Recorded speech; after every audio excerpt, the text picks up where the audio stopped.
All right, welcome back to ABA exam review and the continuation of our BCBA practice question series, where we're going through another set of questions together and breaking them down. If you're new to the channel, welcome. If you're returning, welcome back. Please subscribe for all of our updates. We are going to move over to the 6th edition task list very soon as we prepare for January. That includes all of our practice exams and study guides at behavioranalyststudy.com. So be on the lookout for that. We're going to get the new task list study guide out, the new exams, the new questions. We're all very excited for that change. When you pass your exam, let us know so we can include you in the Sunday shout out. Work hard, study hard. See you soon. Tim, a behavior analyst, is hired by a school district to provide behavior analytic services for a student. The school district wants Tim to focus solely on reducing the student's disruptive behaviors, but after conducting an assessment, Tim identifies several school deficits that also need to be addressed. What is Tim's ethical obligation in this situation regarding the third-party contract? So we're looking at Tim and his ethics as it relates to the third-party contract. And contracts can be difficult for us analysts because we are bound by our ethical code and task list. So even though maybe a third party is paying us, in this case, a school district, we still have to remain true to what we do as analysts. What do we know about Tim? We know Tim is hired by a district and they want Tim to just focus on behaviors, which is not uncommon, right? We are behavior people. They want us to focus on behavior. Don't worry about anything else. Tim, however, sees skill deficits that need to be addressed. Out of obligation to ethics, what does Tim need to do given this information? A, follow the school district's policy and respect that he is in their environment. He does have to respect their policies, their environment, and the fact that they want to focus on behaviors. But he's identified areas of need. So he cannot just pretend that he did not find these areas of need. B, discontinue services if the school district does not allow him to address skill deficits. On the other hand, if he does say something to the school district and they still say, we don't want you working on these skill deficits, he can still target the behaviors. He's still capable of doing that and helping the client. But what he does need to do is inform the district of the results and provide recommendations.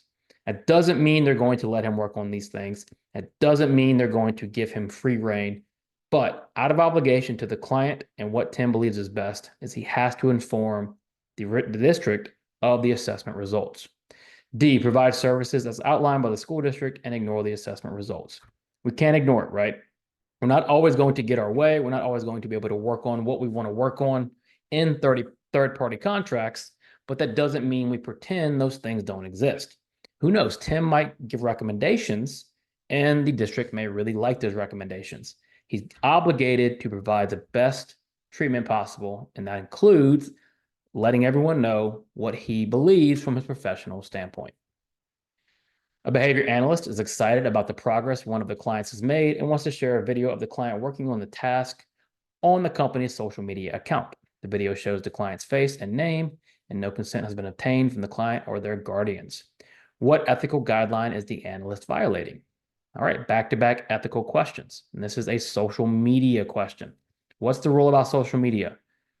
1, we cannot post anything on personal accounts ever, no matter what. 2, we can use client likenesses on business accounts with consent and disclaimers. In this case, what do we know? We know an analyst wants to share on the company's social media account. That's okay.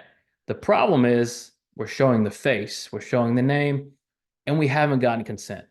That's a big issue. What ethical guideline is in trouble here? A, the requirement to use client likeness for advertising purposes. Well, we're not mentioning advertising, right? Maybe the analyst is just genuinely excited and wants to share this progress. So it's not necessarily an advertising issue. B, the requirement to protect client information. That's the problem here. We're showing the client's face. We're showing their name. We're showing all these things without consent. That is a big issue, both with HIPAA and with our own ethical code. C, the requirement to not share client outcomes publicly. Well, you can share outcomes in a way that's going to fit ethical guidelines and regulations. There are ways to go about doing it properly. D, the requirement to not post clients on social media. Professional social media is okay with consent and doing it the proper way. The issue here is no consent was given. We're revealing all this public client information, and that is a major problem. A behavior analyst is teaching a child to say please when requesting a toy. After consistent reinforcement for saying please, the child begins using other polite phrases such as may I have it and thank you, even though these responses were not directly taught. What concept does this exemplify? So a concept question, pretty straightforward. What is happening, right? The client needs to request a toy. So we have a toy, which is our stimulus. The client is saying, please. And then after reinforcement, the client is now saying, may I have it? And thank you. So in the presence of the stimulus, we have multiple responses occurring. What does that look like? To me, it appears to be some sort of response generalization or a response induction. Response induction is just like response generalization, where we take this learned behavior, and from our learned behavior, all these other behaviors start to pop up that are functioning the same way. Stimulus generalization is the opposite, right? We have one response occurring in the presence of multiple stimuli, which of course is not the case here. Behavior contrast is when we have two different schedules and two different environments causing behavior to go in two different ways. And then de-shaping is, of course, reinforcing approximations. We're not shaping behavior here. The please was taught, and these other responses started to appear in the presence of the toy. So what concept are we looking at here? BA response induction. A child frequently hits other children during recess. To reduce this behavior, the teacher implements a procedure where the child is removed from the playground and made to sit alone for 5 minutes each time they hit another child. As a result, the child's hitting behavior decreases over time. What procedure is the teacher using? So we're looking at the teacher and what they're attempting to do. First, importantly, what happened to the child's behavior? It decreased. We always want to look at what is happening to the behavior, because that's immediately going to give us an idea of what kind of procedure we're using. If the hitting is decreasing, it's going to be punishment or extinction. So what else do we know? We know child hits children during recess. So if the child hits, what happens? They are removed from the playground. So the consequence is the removal from the playground, and they have to sit alone for 5 minutes. So this appears to be a punishment procedure, obviously, some sort of timeout, right? So if you look at A, response cost is not the removal of the child, but rather the reinforcement. So it's not a response cost because the child is being removed. So now we have a partition timeout. With B, a partition timeout, there would be some sort of screen or barrier between the child and the environment. But what's happening is the child is being excluded altogether, right? The child is removed and excluded for 5 minutes. So it's an exclusionary timeout. D, positive punishment. Well, they're removed, right? So it's going to be a negative punishment procedure, not a positive punishment procedure. What procedure are we looking at the teacher using? It's going to be C, exclusionary timeout. A factory worker is told by their supervisor, if you follow all safety procedures, you will get a bonus at the end of the month. The worker follows the rules consistently, even though they have not yet received the bonus. What type of behavior is the worker demonstrating? So we're looking at the behavior of the worker. Let's start there. We know the worker was told, follow safety procedures, get a bonus. So immediately this contingency has been established, and we've set up this verbal contingency. Another way to look at a verbal contingency is a rule, because it's a rule and the behavior is governed by that rule until the contingency has been contacted.